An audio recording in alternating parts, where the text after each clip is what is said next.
Hey guys, today I'm taking you to a virtual gun show. That's right, I have 40 German pistol rigs that just came in and I want to show them to you.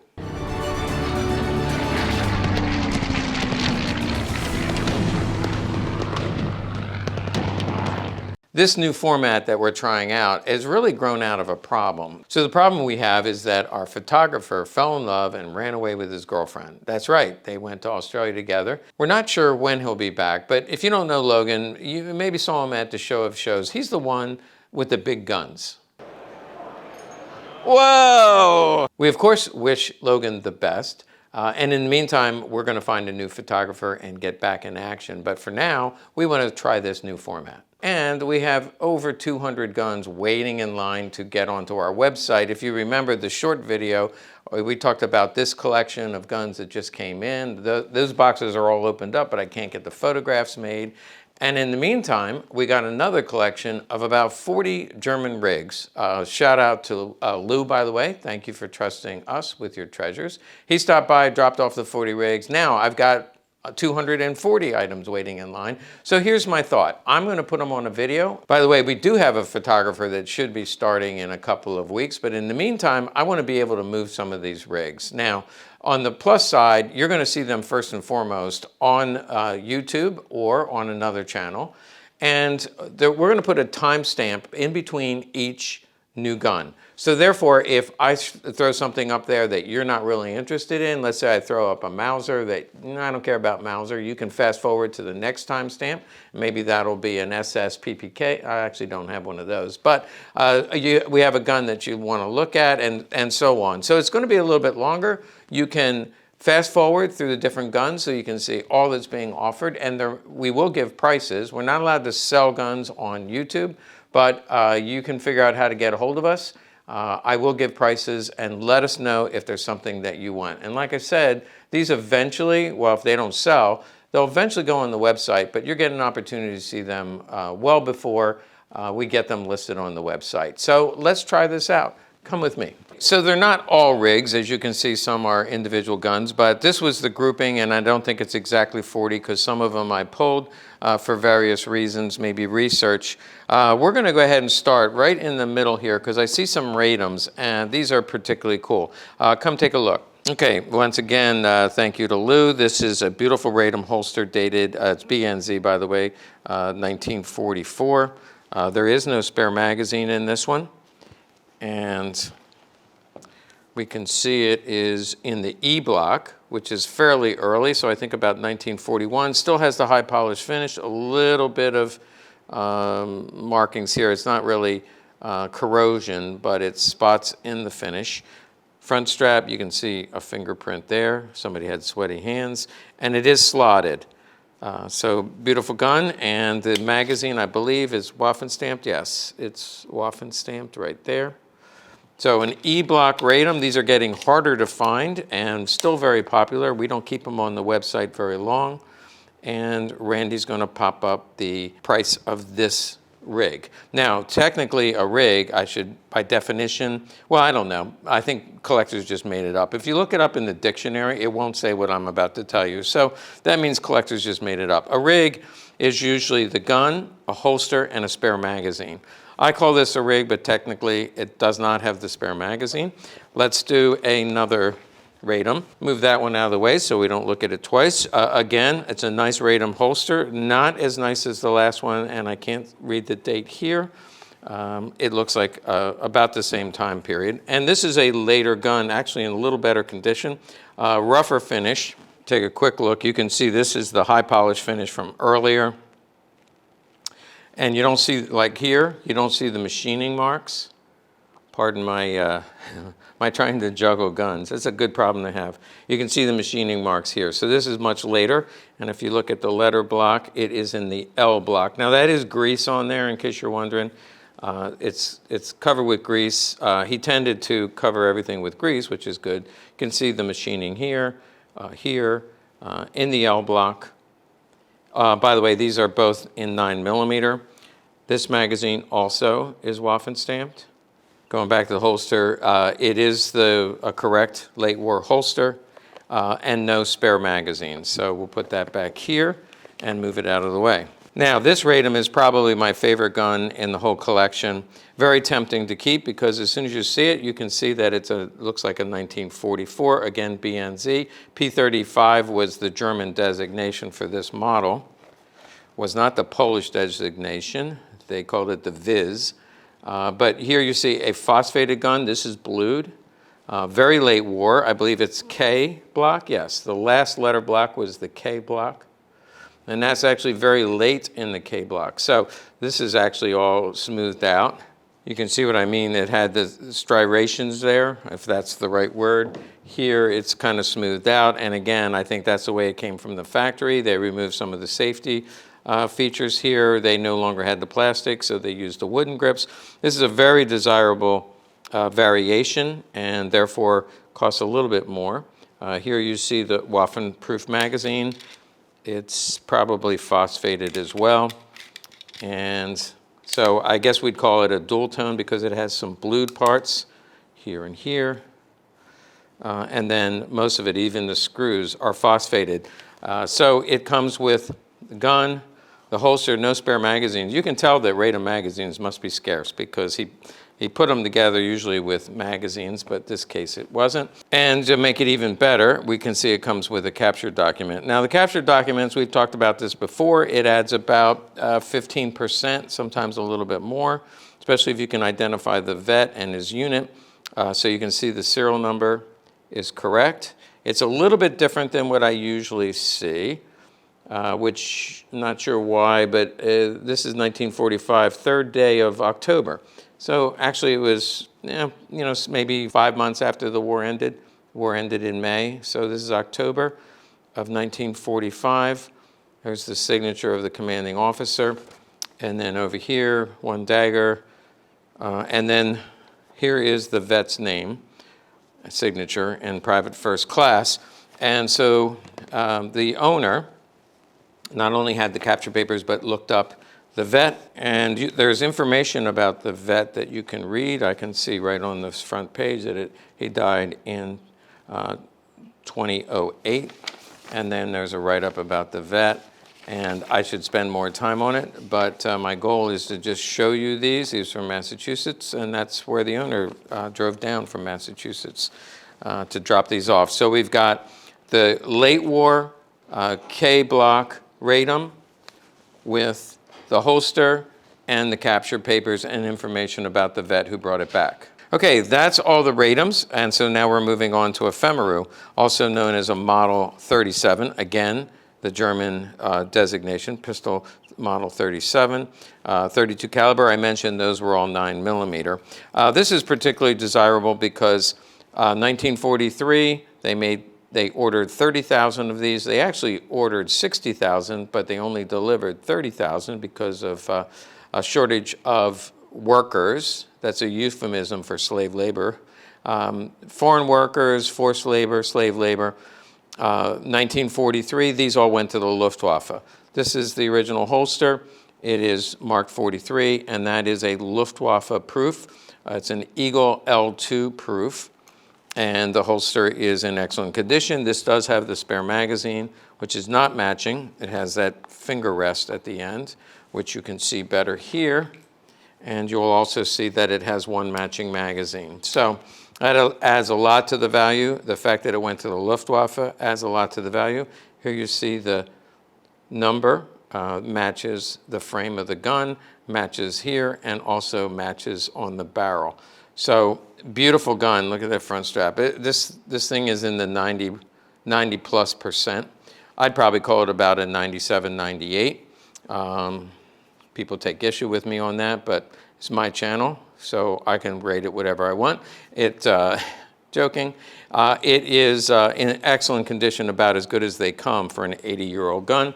One matching magazine with the holster and a spare magazine. These magazines, by the way, sell in the $250 range just because they're really hard to find, as are the Radom magazines. Oh, this also came with a belt. Doesn't really match very well and does not have a Luftwaffe Eagle on it. It is what it is. They came together. Okay, now I'm going to just start here on the end, and Randy will just give us a shot of all these 25 caliber, just small caliber pistols. I have a lot of collectors who love these little baby pistols, and so they're going to get really excited about these. Also, every one of them came with this little photograph that was attached here. Love the idea of it. He said that he puts them in his safe, and then he doesn't have to look up what's inside. He just looks at the picture, and then on the back he'll have a description. He doesn't have the price he paid, but he does have a description, and I am popping up prices, but when you see one not on there, that means it fell off and I didn't put it back. But it's very helpful. It's a great idea. I haven't done that, and therefore when I go in the safe, I always have to open it up, see what's in it, put it back in. It's a lot. I love the idea, and you can, no extra charge, you can steal that idea if you like. So he keeps them together. Now this holster looks more like a CZ holster, but the Sauer fits just fine. The magazine is a little wider, and this is a correct Sauer magazine. It's called the Half Moon, and I wonder how it got that. It's more like a crescent moon. That is a Sauer magazine, Sauer holster, and there is the name of the vet and the vet number. So once again, I haven't done this, but if you were to buy this rig, you could look the guy up using his GI number and probably get information about where he served and when. He brought back this late war police Eagle C. So this went to the police. It's got a beautiful finish on it. Front strap, beautiful. Back strap, just a little bit of wear on there, but you can see it's a beautiful gun. It has correct Bakelite grips that are original. Here's the second magazine. This is earlier magazine with the SS, which does not mean the Nazi SS, but rather Sauer and Sons. That was their logo. And there's the magazine that comes with it. That's a flaw in the manufacturing right there, but does not interfere. Otherwise, it's a beautiful magazine, but it looks like a little flaw, and it fits perfectly, so not an issue. 7.65, showed you both sides, and Randy will pop the price up for us. Again, it's spare magazine and a holster. Probably came together even though it's technically not made for a Sauer. Now we're going to look at a bunch of babies. That's something that even the women will like, so bring your wife in the room and the girls of the house, because we're going to look at some babies. This is a beautiful little holster, has a spare magazine. This is a Beretta, and it is a post-war 25 caliber. 25 caliber Beretta. The date would be on here, 1956. And it's not something that we usually carry, made in Italy, so it was made for export probably to the United States. Cute little pistol. It does have the grip safety and a spare magazine. Cute little, here's the spare magazine. Cute little rig, and I think at a good price. Another adorable little holster. These really are hard to find with these original holsters like this. Brass fitting, so it's pretty early. And this is actually US made. There's no markings on the holster, but this is Harrington and Richardson. A little bit of corrosion here, but not bad. It's just on the surface. Harrington and Richardson arms out of Massachusetts. And this is 25 caliber. I think it says right here, caliber 25. And there's a safe and fire. Serial number. Cute, again, cute little rig at an affordable price. Next cute little rig is, I believe, another Beretta. No spare magazine because there's no pouch for the magazine. Beretta, I believe it's a model 1919. It says that on there. And then 6.35, which is 25 caliber. Again, it has the grip safety here. It's got one magazine, not two. And you can see front strap, back strap, bottom release magazine. Everything seems to, has the typical Beretta looking magazine. And that's at, I think, a very affordable price. Another little baby. This is stretched out a little bit. This is Hercules, but spelled with a K. I believe it's a German holster. And when we open it up inside, what the heck is it? Oh, here's a nice surprise. This is a Walther Model 5. Now it looks a lot like the Model 2, but I think from serial number it would be a Model 5. Beautiful finish. This is probably one of the nicest I've seen. So I know a couple people who want to jump on this. There's the magazine, bottom release. But again, Walther Model 5. This is made in, I think, the 1920s. Zella was the factory. And it comes with this cute little holster, and here's the price. Let's move along, because this is, that tells us what it is. Here's the picture. It's an FN model 1905.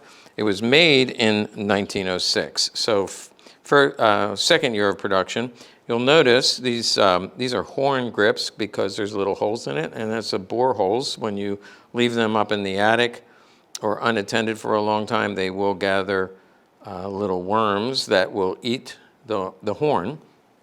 It's only on that one side, by the way. So this is a Browning FN model 1905, made in 1906. It's the early variation, which I'm told is no safety. It looks like it has a grip safety, but there's no lever safety on this gun. And again, bottom release.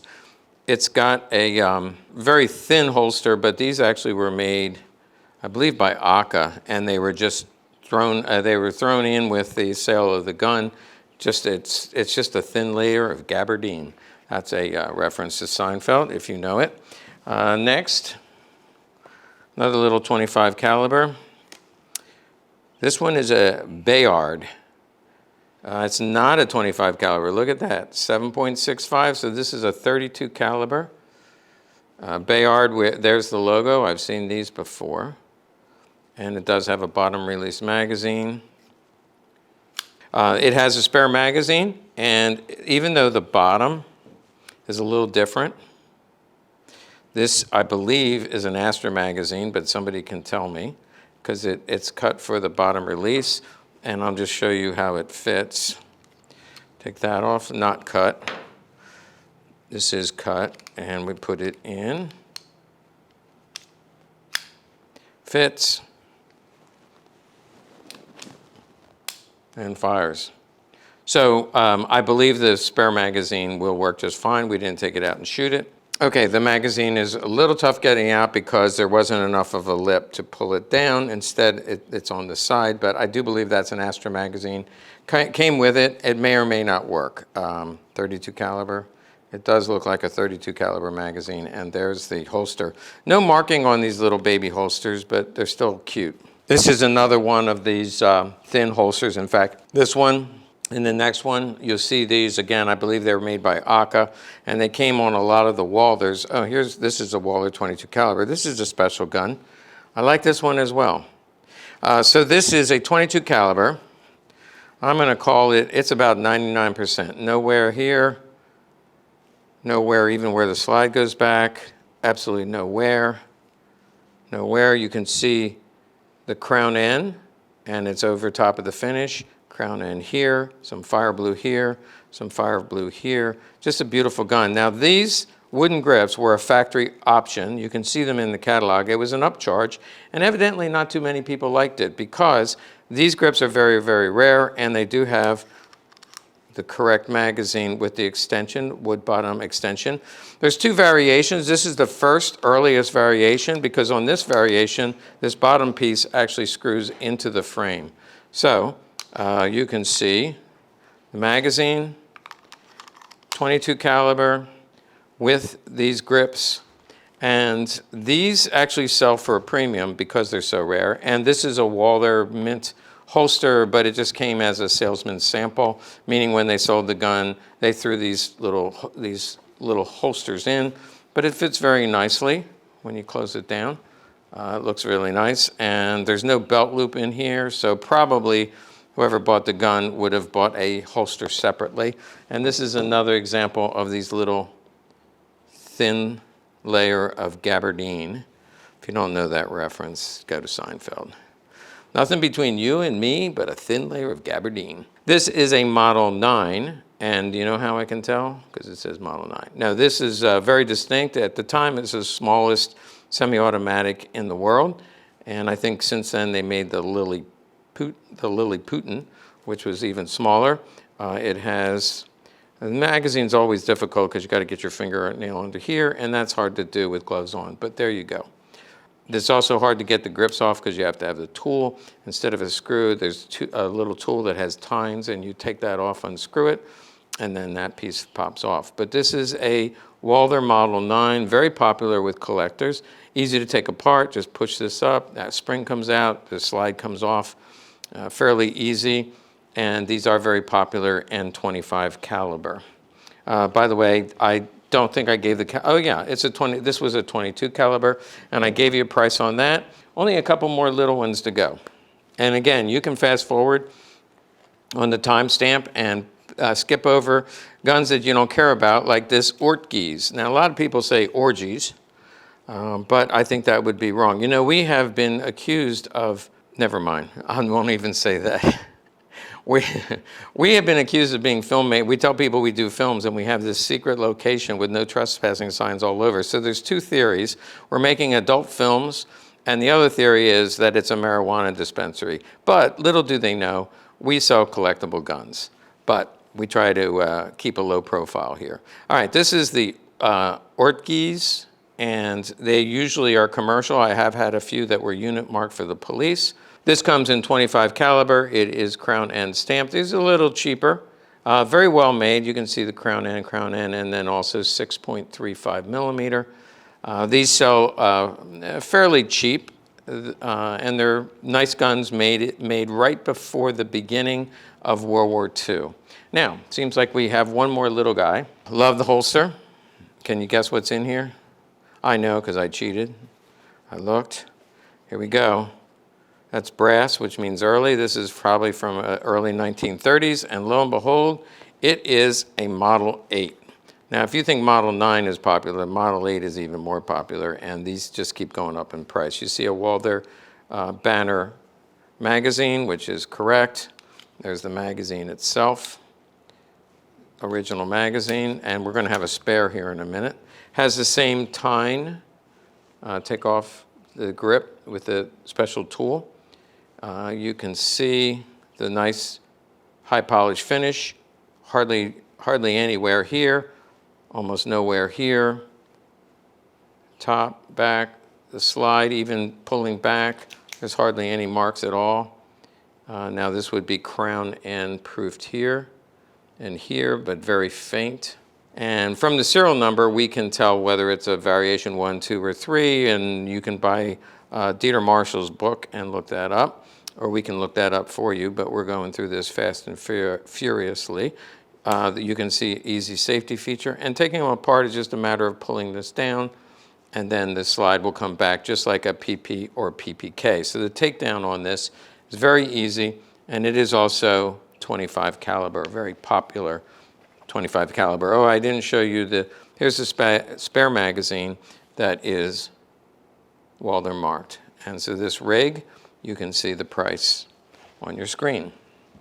Okay, next I'm going to show you this broom handle. Now this is, I don't collect broom handles. I like them, but I don't really collect them. This is an early, you can see the crown and actually crown U-proof, and you can see that finish is absolutely beautiful with some fire blue here and here. It does have another proof mark here. The grips match the gun. This is considered a large ring because this ring is actually a little bit larger than the later one. So it's an early large ring, beautiful finish, excellent condition, almost no wear at all, correct grips, numbered to the gun. Just a beautiful gun. It's also deeply milled, and it comes in the broom handle caliber, which is 7.63, special ammunition. They also made them in 9 millimeter, but most are 7.63. Here is the stock, the wooden stock that came with it, and it's a beautiful stock, however, not matching to the gun. So the last 3 digits here do not match here, but all the numbers on the gun are matching. It fits nicely into this wooden holster, and then the harness is also original. So if you're interested in that, that's an expensive proposition, but I'm told by collectors it's very desirable. Next, we have a boxed MAB. Now, I did a shotgun that was MAB marked, French. So it was made by the French. I believe this is immediate post-war. Yep, it says it was made in 1952. And it's a 25 caliber. I'm surprised by that. Yep, it is. MAB, and the variation is E, MAB E. Now this in the box, this is the original box, but I don't believe, okay, it is numbered, but not to the, it doesn't match the gun. In fact, it says 22 caliber, and this is 25. So this is an original box, but does not match the gun.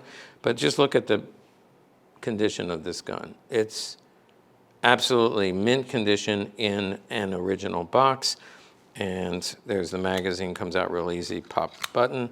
Don't remember if it has a spare mag. No spare mag, but it does have a manual inside. So that's an MAB in the box. This is a Remington UMC, and this is a repro box. Well done, but you can see from the printing that the box is a reproduction, 380. And here's the gun itself. It looks like a reproduction manual. And again, the gun is beautiful, Remington UMC, and this looks like, I was gonna say it looks like 9mm. It is, except it's 380. Technically, 380 ACP. You can see the safety here with a little bit of fire blue. I'd say this is like new in the box. Look at this side with the fire blue, just a beautiful gun. Okay, next, this is not, might be a 25 caliber. Let's check it out. This, I believe they made a model 1913. This is a German gun again. This is 7.65, but they also have a model 1930. Looks very much the same, and this, I believe, is the model 1930. It is Crown N proofed. You can see the condition. Well, there's a little bit of wear here, a little bit of wear here, but in terms of the slide and the rest of the gun, it's just absolutely beautiful. You can see the Sauer logo here, and also the little symbol, which you probably can't see, but it's a man holding a rifle, I believe. I'm not sure which man it is, but here's the safety, also holds the slide in place, and the magazine is correct. Sauer & Sons caliber 7.65, and looks to be in pretty good condition with a little bit of wear. So these are nice little Sauers, and I believe we have 2 of them. Yep, here's the other one. This one is a little bit different because it has a safety lever, a different safety lever here. I believe they're both 1930s. Has the same logo at the top, and there's the other side, slightly different. No serial number here. Crown N proofed. Both beautiful guns. This one, but neither one of them come with a spare magazine, but this comes with this nice pebble grain holster. All right, this is something that my viewers are pretty much familiar with. I'll take the picture off. This holster is post-war. The only one in the group that I think has a post-war holster, and so I'm throwing that in for free. You can buy the gun, and I'll pop up the price for you, but it is Waffen stamped, and it is in the correct range for a Waffen proofed, issued to the German Army in about 1943. Has a correct magazine with the caliber on it. No W, but it shouldn't have. But there's the magazine, not numbered to the gun, and it wouldn't be unless it was Luftwaffe, and it's not. So it was issued to the German Army. There's your 2 Waffen stamps, and then it also will have Eagle end stamps. And again, I'm throwing in a free post-war holster that works perfectly fine, and there's the giveaway for post-war. So it was either post-war altered or made post-war. Speaking of World War II, here's a Beretta. It's Italian, and they had a green, their holsters were typically green, as were their uniforms. Has a spare magazine, and here's the Beretta itself. It was made in 1940. It is Italian proof marked. So it's a 1940 Italian Beretta, a little bit of wear here, a little bit of wear here, but the rest of it is all matching and correct. And again, it comes with a spare magazine and a holster, and there's the price. Now, the only reason I want to mention this one is because I'm going to have a little bit of fun with it. This is another Harrington and Richardson. Very nice condition. The finish on this, I have to just wipe down the smudges. Finish is very nice. Again, made in Massachusetts. I mentioned this before. I think the caliber on this one, however, is 32. So it's US made, and excellent condition, It does have a grip safety. I love everything about this gun, but here's my favorite part. This, I said, was made by a Girl Scout troop. Were you in the Boy Scouts or the Girl Scouts and you made these holsters and you did this? Anyway, it reminds me of something made by a Girl Scout troop. And so this gun goes with this holster, and there's no pouch for a spare magazine, but it fits nicely and has been together for a very long time. And there's the price. See this row here? This is all we have left. Randy and I are getting a little bit tired, but he's going to be even more tired when he has to edit out all my mistakes. This is a 1914 Mauser. Now this holster looks like a World War II era holster. It's been patched together, looks very much like it would go with a PPK, patched together. Look at that. I think if you, yeah, actually it was altered and patched together. So I think somebody made this late in the war for a PPK, and it got put together later. It does fit fine. It's a model 1914 in pretty good shape. That's fire blued, and you can see that it just has a little bit of corrosion. Front strap is pretty good. Has the correct magazine, which is a squared bottom. The model 1934 will be more rounded. I don't think I have a 34 here, but this would be rounded on the 34. And then the other thing is you see a bump right here on the 34. This is more of a straight line. Obviously, it has an earlier serial number as well. You can see this is 7.65. Nice looking gun, and these are pretty affordable. They usually are Crown U proofed right here.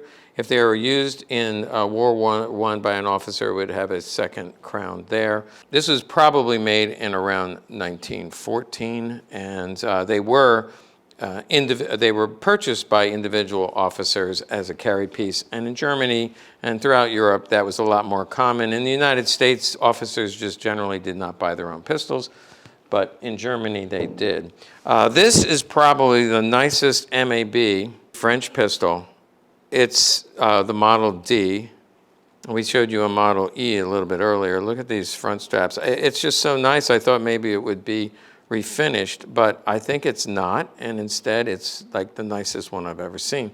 Look at the Waffen stamp. It appears to be over the finish, very crisp, not like it was buffed down and refinished. So it does come in 7.65. It does not come as a rig, it's just the gun, but I will say this is the nicest one I've ever seen.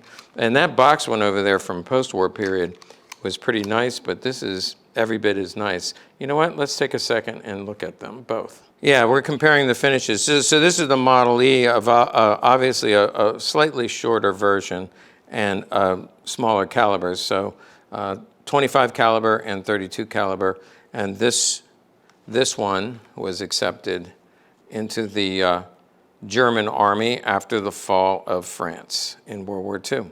Now, I didn't have a holster for this one, but it wouldn't be hard, well, it would be hard to get a 1940 holster, but you can find a P.38 holster fairly easy, probably on our website. This is from 1940. It has matching grips, and the AC-40 is very desirable. It's in the A block, and we'll have AC right here. It's early.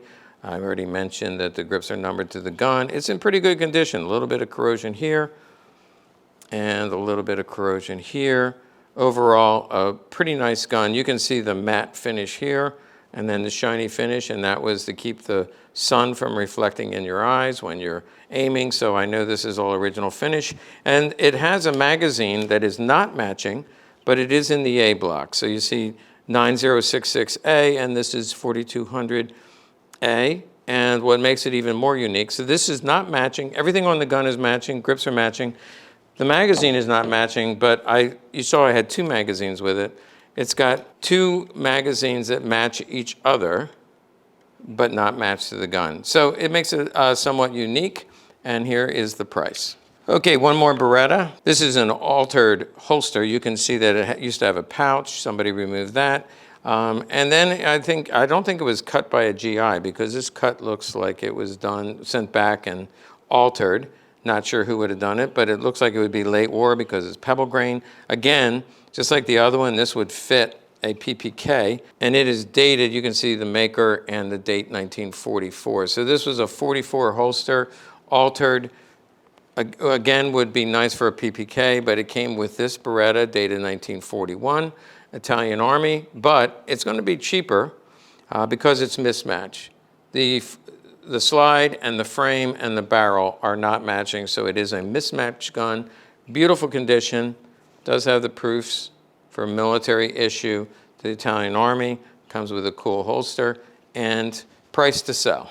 Next is one of my favorites. I keep saying best of the bunch. This might be best of the bunch. So we have an AK holster, and I wanted to point out, somebody pulled that and it is broken. Now that can be glued or stitched. It's probably better to stitch it, but it is AK, and it does have a spare magazine.